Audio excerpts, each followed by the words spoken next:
փորձեր եղել են իրավական process-ներ սկսելու տարբեր անհատների կոնկրետ ատելության խոսքի դեմ, երբ որ ես կոնկրետ կարող եմ ասել, որ արցախցիների նկատմամբ ատելության խոսքի դեպքում մի քանի փորձ եղել է քրեական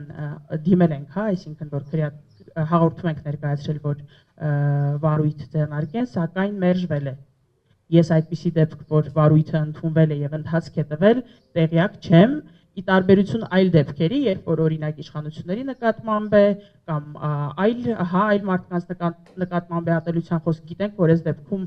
վարույթների եղել են, իսկ արցախցիների դեպքում նման վարույթ չի եղել, չնայած որ տեսնում ենք, որ ամենօրյա ռեժիմով ատելության խոսքը կա, հիմա մի քանի կարևոր եւ իրավական եւ ատելության խոսքի եւ իրավական խտրականության դրսեւորումներին անդրադառնամ։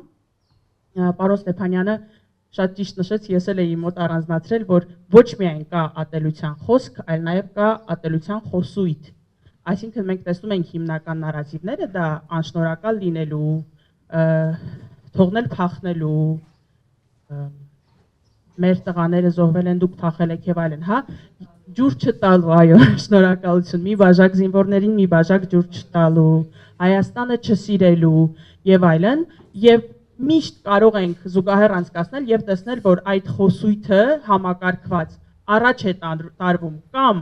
օրվա իշխանությունների որևէ հայտարարություններից հետո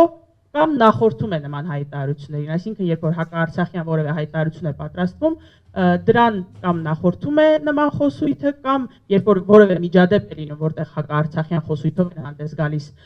իշխանությունները, ինչպես տեսանք մետրոյի դեպքը, նաև Չարենց Հավանում էր կարծեմ, որ Արցախցի չէր, բայց արցախյան խոսույթի մասին էր խոսում, Արցախի հաղթի մասին էր խոսում եւ մեղադրում օրվա իշխանություններին արդարացիորեն Արցախը տալու մեջ Արմինեն եւ որ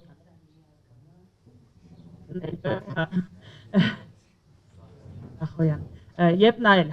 թիրախավորվեց, այսինքն այս դեպքում, երբ որ իրենք չէին սպասում եւ դրան չէր նախորդում խոսույթը, հաջորդեց խոսույթը եւ ատելության խոսքը հենց Արմինեի նկատմամբ,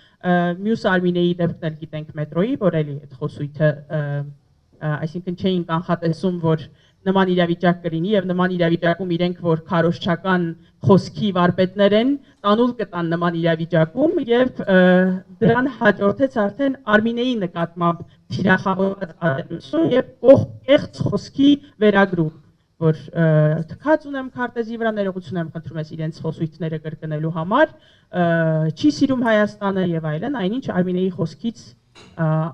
դրա հակառակ պատկերն ենք տեսնում։